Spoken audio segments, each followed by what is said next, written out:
Every fighter that's under contract, if you want to tell the media what you're paid, that's up to you. UFC 291 took place on July 29th at the Delta Center in Salt Lake City, Utah. The main event featured former interim lightweight champions Dustin Poirier and Justin Gaethje duking it out for the vacant BMF belt. The co-main was a light heavyweight bout between former champions Jan Błachowicz and Alex Pereira with a shot at the vacant undisputed title on the line. Welcome to MMA Money. Hit the like button if you enjoyed the video. Let's jump into the first fight. Kicking off the main card, Kevin Holland showed great wrestling defense and looked much quicker than fellow welterweight Michael Chiesa and submitted him with a Darce choke in the first round. Prior to the fight, Holland discussed his strategy for climbing the rankings. No, I go and find the worst guy that won a contender fight, and I fight him. It's like the job is to keep getting paid. The job's not to climb the ranking as fast as you can. Look, I said I want to work on my wrestling in the cage against Michael Chiesa.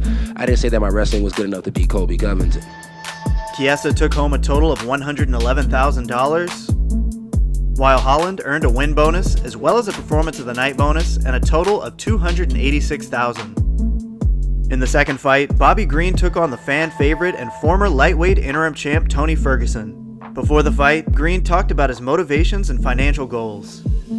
For me, it's all about dollar signs, you know? I'm gonna keep it real with you. I don't care about cameras. I don't care about the clout. I know the new days people are like all about like interviews and getting seen, and I really don't care about none of this. I wouldn't do none of this if I didn't have to, you know? It's just about getting that check and making sure my goals were accomplished. I got goals to be debt-free, to not know anybody, any money, no tax people coming after me, no bill collectors. You know, my houses are paid, and leave me alone. I can take care of my family with a few $100,000. I'm okay. After a back-and-forth first round, Tony's striking seemed to slow down as the fight went on. In the third round, Green locked in an arm triangle choke to hand El Cucuy his sixth loss in a row. Ferguson took home $211,000 on the night, while Green earned a win bonus and a performance of the night bonus and made a total of $231,000. The next fight was intended to be a matchup between welterweights Stephen Thompson and Michel Pereira. However, after Pereira missed weight by 3 pounds, the fight was called off. It was reported that Thompson did not receive his show money despite coming in on weight. However, he remained positive that the UFC would do the right thing and come through with the check. Instead, the third fight lasted all of 33 seconds as heavyweight Derrick Lewis landed a switch flying knee to open the fight against Marcos Rogério de Lima. Lewis finished him off via ground and pound to extend his lead as the UFC knockout leader. De Lima took home $116,000. In the Black Beast, Derrick Lewis earned his win bonus and a well-deserved performance of the night bonus for a total of $471,000. The co-main event saw Jan Błachowicz and Alex Pereira go to war for a #1 contender spot in the light heavyweight division. The first round was clear for Jan as he got the takedown early and threatened with multiple submissions. The next 2 rounds were close, with Błachowicz appearing to fade toward the end of the fight. When the scorecards were read, it came down as a split decision victory for Alex Pereira.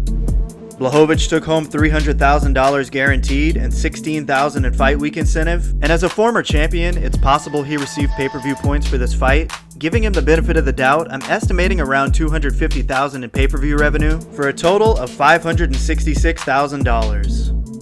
Meanwhile, the winner, Alex Pereira, earned $300,000 guaranteed and $6,000 in fight week incentive, and as the former middleweight champ, a matching $250,000 in pay-per-view revenue for a total of $556,000. And finally, the main event of the evening, Justin Gaethje KO'd Dustin Porier with a right head kick to take the BMF title. After a back-and-forth first round that saw both guys land big shots, Gaethje set up the perfect high kick that dropped Poirier to the canvas and likely earned him a shot at the undisputed lightweight belt. Poirier took home a guaranteed $350,000, and if treated as a title fight, he would have received $32,000 in fight week incentive pay, and as a former interim champion, an estimated $500,000 in pay-per-view revenue, for a total of $882,000.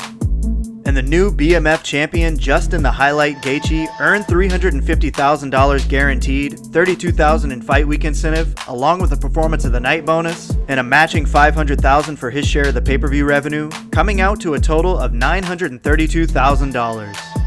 After the fight, Gaethje confirmed that he did receive pay-per-view points and discussed defending the BMF belt.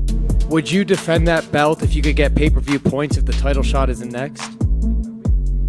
I got pay-per-view points this time. Who knows? We'll see. I have a team around me. I say yes to everything, so I don't trust in myself to make those choices.